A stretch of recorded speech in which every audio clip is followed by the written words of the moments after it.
बचपन से हम सुनते आते हैं कि माँ बाप के चरणों में स्वर्ग होता है। उनकी सेवा से बड़ा कोई धर्म नहीं और कोई बड़ा पुण्य नहीं, लेकिन न जाने क्यों बड़े होते ही हम ये सब भूल जाते हैं। इस भावुक कहानी को पढ़कर शायद कुछ लोगों को वो सारी बातें याद आ जाएगी। दीदी याद तो है ना, कल माँ का श्राद्ध है। हमने बड़ी पूजा रखी है उनके आत्मा की शांति के लिए, इसीलिए आपको सह परिवार के साथ आना ही है। रूही अपनी नंदन कोमल को फोन पर कहती है। तभी कोमल उसकी भाभी को बोली, मैं नहीं आ सकती, आपको तो पता ही है कि उनको छुट्टी नहीं मिलेगी। अरे दीदी ऐसे कैसे, माँ के जमाई और बेटी उनके श्राद्ध में नहीं आएंगे तो उनको शांति कैसे मिलेगी। इसीलिए आपको आना ही पड़ेगा, बाकी मुझे कुछ भी नहीं पता। इतना बोलकर रूही ने फोन रख दिया। इधर कोमल पुरानी यादों में खो गई। जब उसके पापा की मृत्यु हो गई थी तभी कोमल अपने मायके गई हुई थी। कोमल को माँ बोली, बेटा तुम्हारे पापा मुझे छोड़कर अकेले ही चले गए। पता नहीं अब किसके आधार पर छोड़कर गए। माँ कोमल के गले लगकर रो रही थी। तब कोमल बोली, यह सब लोग तो है ना भैया, भाभी और बच्चे, तो चिंता क्यों करती हो।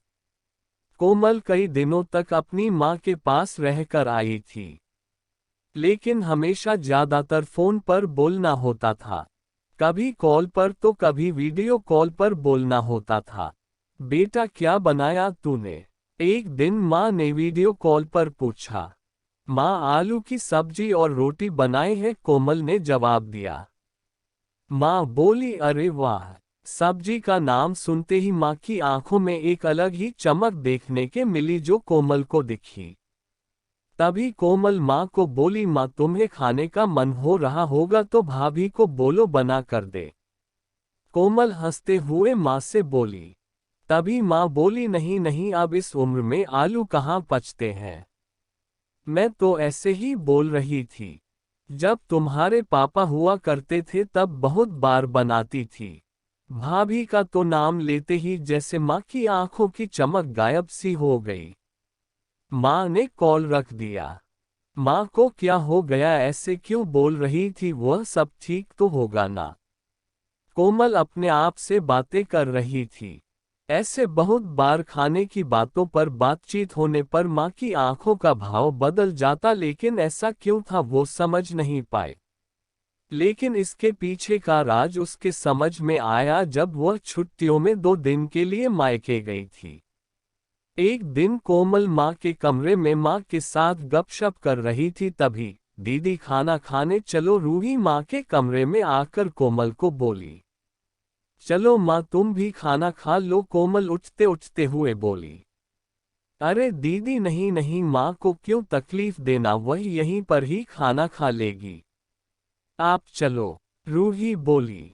लेकिन भाभी, लेकिन वे कि कुछ नहीं दीदी आप चलो, माँ के घुटनों में दर्द होता है, इसलिए माँ कमरे में ही खाना खाती है।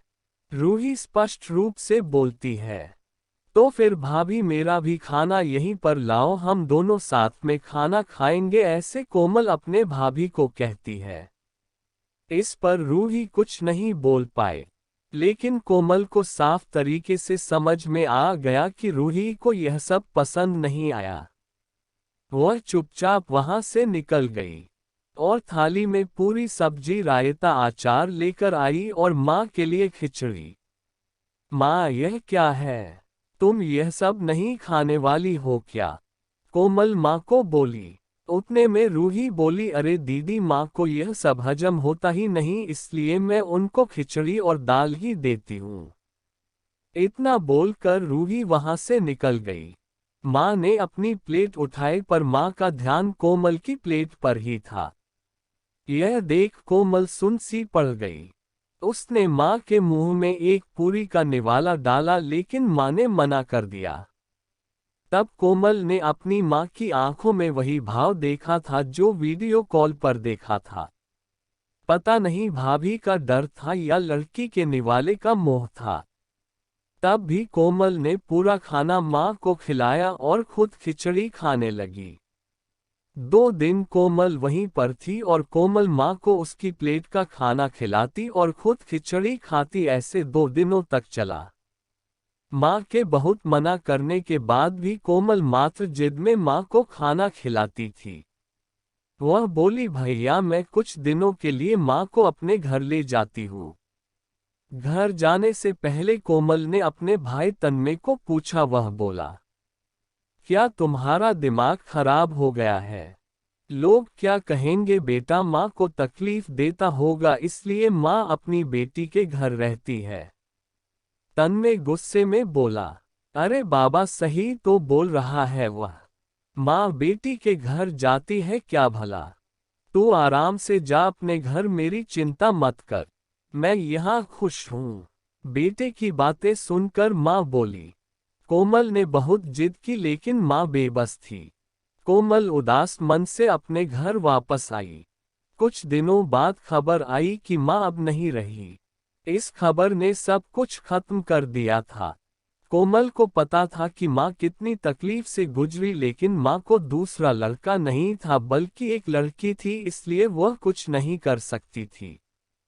कोमल अकेले ही माँ के श्राद्ध में आई। आज माँ के श्राद्ध में 56 तरह के भोग बनाए गए। सब लोग मजे से खा रहे थे। लोगों ने रूही और तन्मय की वाहवाही करने में कोई कसर नहीं छोड़ी। दुनिया में सबसे अच्छा बेटा और सबसे अच्छी बहू कह रहे थे उन्हें। माँ के गुजर जाने के बाद इतना विचार कर रहे हैं तो माँ जिंदा थी तब कितनी सेवा की होगी दोनों ने। कोमल दुखी होकर माँ की तस्वीर की तरफ देख रही थी।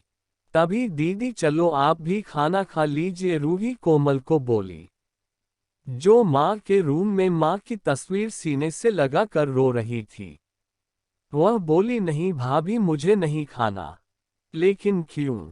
आप नहीं खाना खाओगे तो माँ की आत्मा को कैसे शांति मिलेगी? रूही कोमल को बोली, भाभी जिस खाने के लिए मेरी माँ जब जिंदा थी तब तरसती थी, उसे मरने के बाद दे रहे हो तो वो कैसे तृप्त होगी? सोच कर देखो एक बार, आज आपने पकवानों का ढेर लगाया है। माँ जिंदा थी तब आपने उनकी मनपसंद खाने के 2 निवाले खिलाए होते तो माँ वैसे भी तृप्त हो चुकी होती। वही माँ का असल में श्राद्ध कहलाता। यह जो भी हो रहा है वह सिर्फ एक दिखावा है। इसकी वजह से माँ कैसे तृप्त हो पाएगी? और जो घर से मेरी माँ अतृप्त होकर चली गई वह घर से मैं कैसे खाना खा सकती हूँ भला? कोमल चिढ़कर रूही से बोली। तभी वहां पर तन्मय भी आ गया। भगवान की लाठी में आवाज नहीं होती है भैया भाभी, वो जब भी किसी पर पड़ती है ना तब जख्म बहुत गहराई तक और न भरने वाली होती है। आप भी तो 2 बच्चों के माता पिता हो, लेकिन मैं भगवान से दुआ जरूर करूंगी कि आप जब तक जिंदा हो तब तक आपको अतृप्त ना रखें। माँ ने तो अपना वनवास भोग कर कहीं नया जन्म लिया होगा, लेकिन आपकी जिंदगी बहुत बड़ी है। कोमल यह सब बोलकर माँ की तस्वीर लेकर चली गई। पीछे रूही और तन्मय की गर्दन शर्म से झुक गई। दोस्तों, माँ बाप जिंदा है तब तक उनकी सेवा करना, उनकी हर इच्छा पूरी करना, वही उनका असली श्राद्ध होता है।